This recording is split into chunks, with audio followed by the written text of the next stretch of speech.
Halo sahabat belajar engineer, jumpa lagi. Pada kesempatan kali ini kita akan menguji kubikel untuk merek ABB, khususnya untuk pengujian current transformer ya.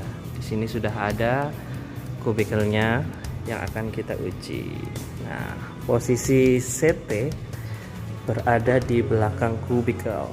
Kita dapat lihat di sini. Ini posisinya untuk CT-nya. Di situ kita dapat lihat untuk P1 dan P2 nya di sini ya, P1 dan P2. Dan ini adalah untuk fase R, S dan T yang akan kita uji. Oke, untuk pengujian kita menggunakan CT analyzer dengan merek atau vendor dari Omicron. Di sini ada output, sekunder, di sini juga ada primer. Di rangkaian sekunder dan output harus kita campur di atas di terminal sekunder ya. Di mana terminal sekunder itu di atas ya. Ya, di sini di sini rangkaiannya untuk terminal sekundernya dapat dilihat di wiring yang ada. Selanjutnya kita harus paham juga untuk rangkaian primer dari sini. Di rangkaian primer di sini harus kita masukkan ke belakang, dimana di belakang CT tersebut. Nah, ini rangkaian primernya dimasukkan aja langsung ke P1 dan P2 ya, P1 dan P2. Kembali lagi untuk memasukkan nameplate atau yang akan kita uji. Di sini ada juga location, kita dapat pilih di sini dengan menombol atas bawah ya. Lalu objek untuk detailnya yang akan diuji. Nah, di sini ada IPN atau adalah arus primernya berapa, di situ 600, sekundernya 5 ampere.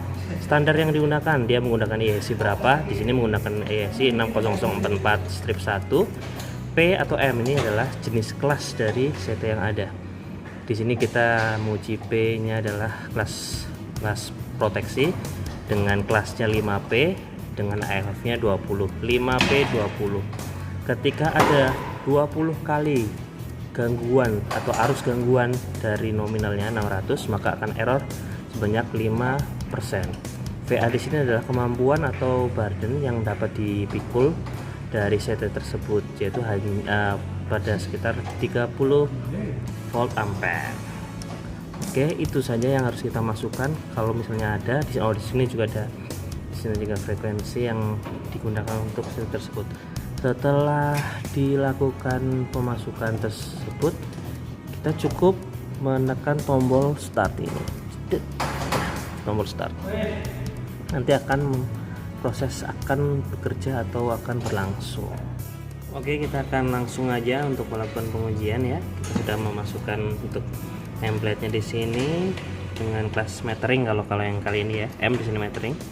Kita langsung aja pencet untuk pengujiannya. Tombol start. Nanti akan melakukan kalibrasi dulu untuk kabel yang digunakan. Selanjutnya dia mengecek polarity tadi ya, polarity-nya, jadi P1, P2, S1, S2 nya berapa salah. Kalau yang ini dia mengukur winding resistance di dalamnya. Nah, dia sudah melakukan untuk pengujian, ada beberapa looping untuk mengukur rasio, kelas dan sebagainya. Kalau dia menggunakan untuk metering, berarti dia akan menginjek beberapa persen, misalnya 20%, 30%, 40%, sampai dia mengetahui dari rasio yang digunakan. Oke, berhasil. Di sini kita melihat ada tes oke dan assessment oke. Nah, oke-nya di mana? Di sini dapat kita lihat hasilnya. Kita tombol atas. Nah, untuk resistan, untuk winding resistannya terukur di situ berapa, secara R terukurnya itu adalah di sini. Nah, kalau ini sudah dilakukan kalibrasi dengan kompensasi dari tembaga, jadi ini yang terukur, di sini kompensasinya. Selanjutnya ada eksitasi. Kalau eksitasi di sini, kalau kelas metering tidak terlalu ini, tapi kalau kelas proteksi dia harus mempunyai VKNI yang cukup tinggi supaya dia tidak mudah jenuh untuk dari saat dia menghadapi arus tinggi. Nah, ini rasio yang tadi saya sampaikan. Oh, sebentar, Untuk eksersis di sini kita dapat melihat grafiknya. Nah, ini grafiknya sudah terlihat seperti ini.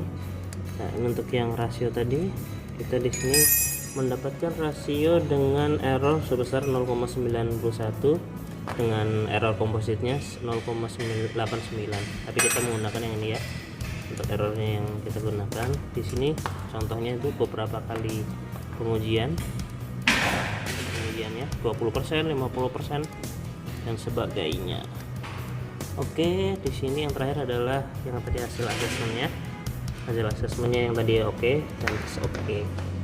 Mungkin itu aja yang dapat kita sampaikan untuk pengujian pada kesempatan ini. Jumpa lagi di kesempatan lain.